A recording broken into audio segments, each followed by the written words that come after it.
पाहत आहात लक्षवेध news network. अचूक वेळ अचूक बातमी। आपल्या सोबत आहेत मोहोळ तालुका बाजार समितीचे उपसभापती प्रशांतजी बचोटे। सर, मला सांगा, कसा प्रतिसाद आहे आपल्या ग्रामीण भागामध्ये?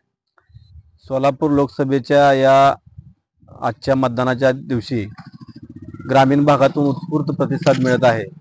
आतापर्यंत साधारणतः 40% मतदान झालं असून आमच्या तालुक्याचे नेते आदरणीय राजनजी पाटील यांच्या मार्गदर्शनाखाली आम्ही जास्तीत जास्त लीड या ठिकाणी मोहोळ विधानसभा मतदारसंघातून सोलापूर लोकसभेचे उमेदवार आदरणीय राम सातपुते यांना देणार आहोत। कारण असं आहे की मोहोळ तालुक्यामध्ये जो राजनजी पाटील यांच्या मागे असलेला 3 पिढ्यापासूनचा जो जनाधार आहे तो त्यांनी विकासाच्या विचाराच्या व पुरोगामी विचाराच्या राजकारणावर टिकवून ठेवलेला आहे।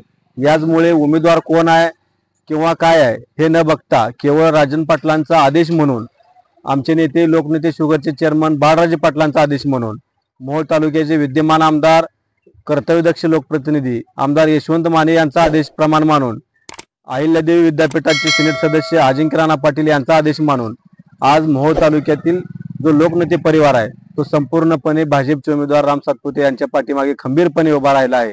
आणि म्हणूनच मतदानात जो आज टक्केवारी वाढत आहे किंवा जो प्रतिसाद मिळत आहे तो केवळ राजनजी पाटील यांच्यामुळेच। की राम सातपुते यांच्या पोस्टमध्ये तालुक्याचे आमदार राजन पाटील यांचा फोटो नाही। त्यानंतर रमेश कदम यांच्या भाजप प्रवेशावेळी देखील तानाजी सावंतांनी टीका केली होती। त्यामुळे कुठेतरी ग्रामीण भागातला मतदार दुखावल्याचं दिसतंय का? काय सांगाल आपण? तसं अजिबात नाही। खरं तर फोटो राहिला त्यांच्या लक्षात आल्यानंतर त्यांनी परत व्हिडिओ बनवून रील अपलोड केली। त्याच्यामुळे त्याचा नाराजीचा प्रश्न कुठेही नाही। तुम्ही ज्या गोष्टीचा उल्लेख करताय की त्या गोष्टीला मोहोळ तालुका काडी मात्र किंमत देत नाही। कारण त्या स्टेजलाच मुळे जे आव्हान होतं विरोधकांनी टीका केली तर ठीक होतं।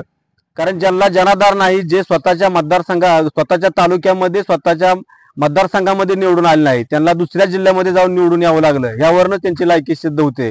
त्यांनी मालकावर टीका करणे इतपत त्यांची पात्रता नाही। त्यामुळे तुम्ही पाहत राहा लक्षवेध न्यूज चॅनल। आमच्या लक्षवेध न्यूज नेटवर्क चॅनलला लाईक करा, सबस्क्राईब करा आणि शेअर करा।